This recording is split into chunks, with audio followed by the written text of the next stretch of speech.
देश बॉर्डर से हमले की साजिश रच रहा है असीम मुनीर। पाकिस्तानी सेना के प्रवक्ता ने किया खुलासा, भविष्य का संघर्ष हम पूर्व से शुरू करेंगे।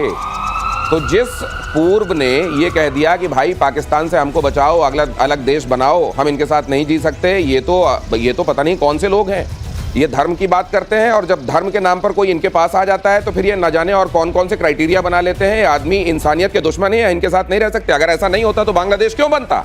और आज जब बांग्लादेश बन चुका है तो बांग्लादेश के ही कंधों का इस्तेमाल करके ये भारत के खिलाफ साजिश रचना चाह रहे हैं। खैर, ये कोई नई बात नहीं है और ये पहली बात नहीं है और ऐसा नहीं है कि हम इस बात से अनभिज्ञ हैं। लेकिन जनरल सिन्हा मेरे साथ यहाँ चर्चा में जुड़ चुके हैं। जनरल सर, बहुत स्वागत है आपका। आपके साथ बात करते हुए हमको, हमारे दर्शकों को वो पर्सपेक्टिव मिलते हैं जो वाकई अनोखे होते हैं और जो वैसे दिमाग में नहीं आ रहे होते। सर, ये बांग्लादेश जिसने क्लियर कट ये कह दिया कि इस पाकिस्तान से हमको बचाओ, और तब तो भारत को इंटरवीन करना पड़ा था, तब फिर ये अगला अलग देश बना, एक बार फिर से उसका कंधा। देखिए दिनेश जी, बात ये देश के दो हिस्सों की नहीं है। जो पाकिस्तान जब उसका बंटवारा हुआ था और 71 में जब आप बांग्लादेश बन गया, बात आज उसकी है। देखिए, बात ये आ जाती है, कहीं आप उसको बोलेंगे कि धर्म की बात है तो वही बात इस्लाम की है। और ऐसा लगता है कि उसी के आड़ पे ये जो दो देश आपस में मिलना चाहते हैं जो एक जानी दुश्मन थे। देखिए, ऐसा नहीं कि 71 की लड़ाई में भारत कूद पड़ा, उसको निकाल के काट के अलग कर दिया और दो देश बनाया, फिर बांग्लादेश की स्थापना हो गई। परिस्थितियाँ ऐसी आई दिनेश जी कि ये भारत को इस चीज़ को करना पड़ा, इस डटी वर्क को करना पड़ा था 71 में। हम लोग जब उसके बाद जब हम इसको पढ़ते थे मिलिट्रली, तो मैं कभी मानता था दिनेश कि ये भारत से एक बड़ी जो गलती हुई कि आप टू फ्रंट की, जब आप दो जगह उसको सामरिक दृष्टि से देखें कि दो फ्रंट में बटा था, उसको आपने एक फ्रंट दे दिया, आपने एक बनाया। वो भविष्य में ये हो सकता है कि ये एक फ्रंट आपके लिए सरदर्द बने। और जब रहे थे वो होने लगा है, होने लगा है। और ये इसकी जो स्ट्रिंग ऑफ पर्ल की जो एक थ्योरी है, जो चाइना ने एक स्ट्रिंग ऑफ पर्ल बनाया और फिर अमेरिका के जो डीप स्टेट ने, खास के सेंट मार्टिन आइलैंड की बात ने सुनी होगी, राइट, सेंट मार्टिन आइलैंड से वो घुसे। फिर वो जो ह्यूमैनिटेरियन कॉरिडोर की बात करते हैं, रखाइन कॉरिडोर, और खर मुनीर हाट आपने देखा होगा, मुनीर हाट जो वहां पर भी। तो आप तो मेरे को सर ये डिटेल तो आप नक्शे में समझाएंगे जब दर्शकों को तो और अच्छा लगेगा। लेकिन एक बात बताइए सर जी, क्या इस मंसूबे में पाकिस्तान कामयाब हो जाएगा?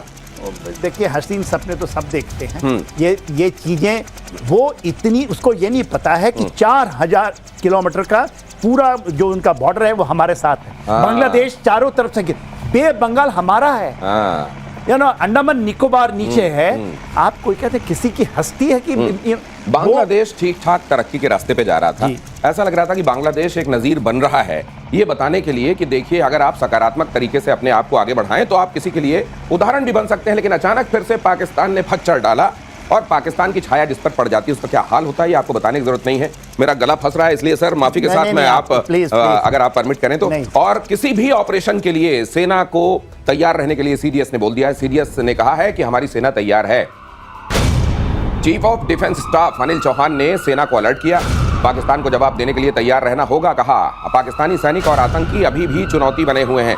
तो भारत ने बेशक एक बड़ा कामयाब ऑपरेशन अंजाम दिया है, लेकिन भारत ये मालूम है कि ये टास्क अनफिनिश्ड है अभी, और इसीलिए कहा गया है कि ये पॉज बटन अभी दबा है, अभी ये काम जारी रहेगा। सीडीएस का ये रीटरेट करना, सर हमको मालूम है हमारी फौजें तैयार हैं, सीडीएस का इस वक्त ये बात कहना, इसका महत्व बताइए।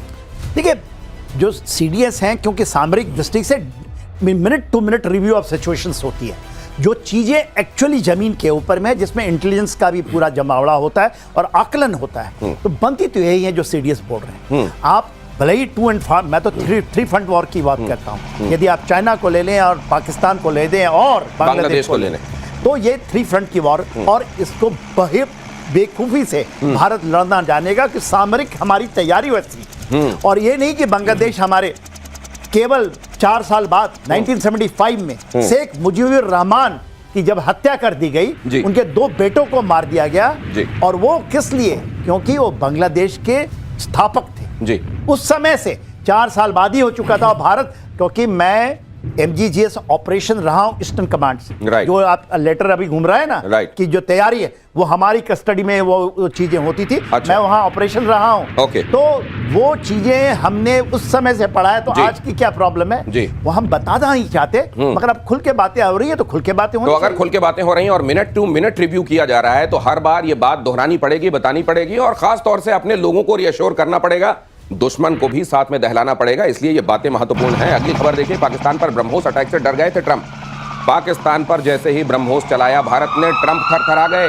अमेरिकी अखबार का ऑपरेशन सिंदूर पर सनसनीखेज खुलासा, ब्रह्मोस को एटमी वेपन से लैस करने का भी डर। ब्रह्मोस को क्या न्यूक्लियर वॉरहेड के साथ लैस कर दिया होगा भारत ने? ये डर अमेरिका को सता रहा था। युद्ध बढ़ा तो भारत की तरफ से एटमी अटैक का डर था, और इसीलिए ट्रंप ने कई बार ये बात कहा था कि ये युद्ध बहुत खतरनाक मोड़ पर पहुंच रहा था और मुझे लगा कि इंटरवीन करना पड़ेगा। अब इंटरवीन उनका किसने माना? जाहिर है पाकिस्तान चाह रहा था, गिड़गिड़ा रहा था, उसने अमेरिका के भी पैर पकड़े होंगे कि भारत की जो लीडरशिप है उससे बात करा दीजिए। वो कई देशों के पैर पकड़ रहा था। भारत के डीजीएमओ के पास फोन आया था पाकिस्तान के डीजीएमओ का, और उसने कहा कि we want to stop it now. अब बहरहाल जो स्थिति है वो ये है कि भारत का ब्रह्मोस, और आप जानते हैं ब्रह्मोस को लेकर और किस तरीके से इंप्रोवाइज करना है, इसको और कैसे धारदार बनाना है, भारत लगातार इस संबंध में कोशिश कर रहा है। निश्चित रूप से ट्रंप, मुझे लगता है सर, और बहुत सारे लोग ये जो थ्योरी कहते हैं कि अमेरिका की कई चीज़ें, महत्वपूर्ण चीज़ें पाकिस्तान के अंदर रखी हुई हैं, और अमेरिका को इस बात का भी डर सताने लगा था कि कहीं मेरी चीज़ें तो आहत नहीं हो जाएंगी, और इसीलिए शायद उसको बेचैनी होने लगी। एब्सोल्युटली। देखिए धीरज जी, वो चीज़ें तो हैं जो F-16 ये सब की बातें होती हैं। मेरा ऐसा मानना है कि 98 में जब हम न्यूक्लियर हुए और पाकिस्तान का न्यूक्लियर का होना, जो चीज़ आप किराना हिल ये सब की बात सुनते हैं, चाहे उनके एयर बेसिस में, वहाँ बहुत सारी चीज़ें हैं जो कि अमेरिका की एसेट्स हैं। एसेट्स।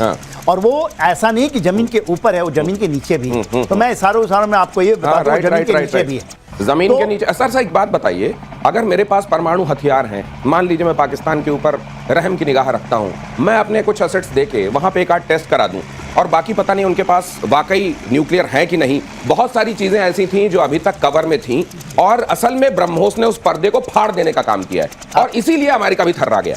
एब्सोल्युटली। देखिए बात ये हुई थी जब हम न्यूक्लियर हुए थे, 15 दिन बाद, 98 में हम न्यूक्लियर हुए और 15 दिन बाद पाकिस्तान हो गया। किसी भी कंट्री के पास ऐसी कैपेबिलिटी नहीं होती, आप पैदा कर दीजिए। तो वो तो शक है हमारे, जब हम बात करते हैं ना कि क्या उनके पास न्यूक्लियर, वो जो कहते हैं बात है कि नहीं, तो हमारे जहन में तो वो है ही। बात उसकी है जब आपने हिट किया सरगोदा में और जाके किराना हिल हर्राया, और आपने कहा कि वहां पर कुछ हो गए, तो कुछ एसेट तो हैं ही।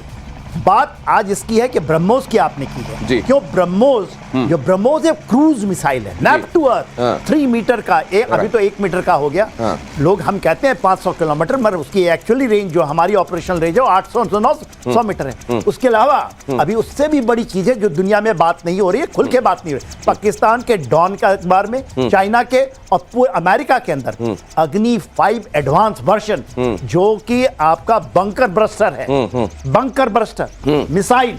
कोई B-2 बॉम्बर नहीं ले जाना पड़ेगा, आपको कोई बॉम्बर नहीं ले जाना पड़ेगा, आपका कोई फाइटर जेट वहां नहीं जाएगा, बॉम्बर नहीं जाएगा, आप यहीं से बटन दबाएंगे और उस तरफ जाकर वो जो बंकर जहां जमीन के नीचे कई फुट की गहराई में कुछ छिपाया गया है, जिसकी तरफ इशारा किया जा रहा था कि अमेरिका का एसेट गहराई में भी हो सकता है, उस एसेट के पसीने इसलिए भी छूट रहे हैं। सर लेकिन ये जो आपने ये जो चेंजेस नोट किए हैं, आप तो कब से देख रहे हैं, आपका तजुर्बा इस जगह तक, इस फील्ड में है, ये आपने पिछले 5-6 साल, क्या आप डिफाइनिंग मानेंगे भारत के हिसाब से रक्षा क्षेत्र में? Total defining. देखिए 2016 में लाल किले के समय मैं कहीं कवर कर रहा था और मैं बैठा था वहां। जब मैंने वहां CDS की बात सुनी, प्रधानमंत्री ने एक चीज बोला था कि CDS, क्योंकि CDS की प्रकल्पना, इंटीग्रेशन कमांड की कल्पना, ये कारगिल वॉर के बाद हो गया था। राइट। और जो आपकी कमिटीज बनी थी उसका एक मैं भी सदस्य रहा था, हम इसके पक्षधर थे।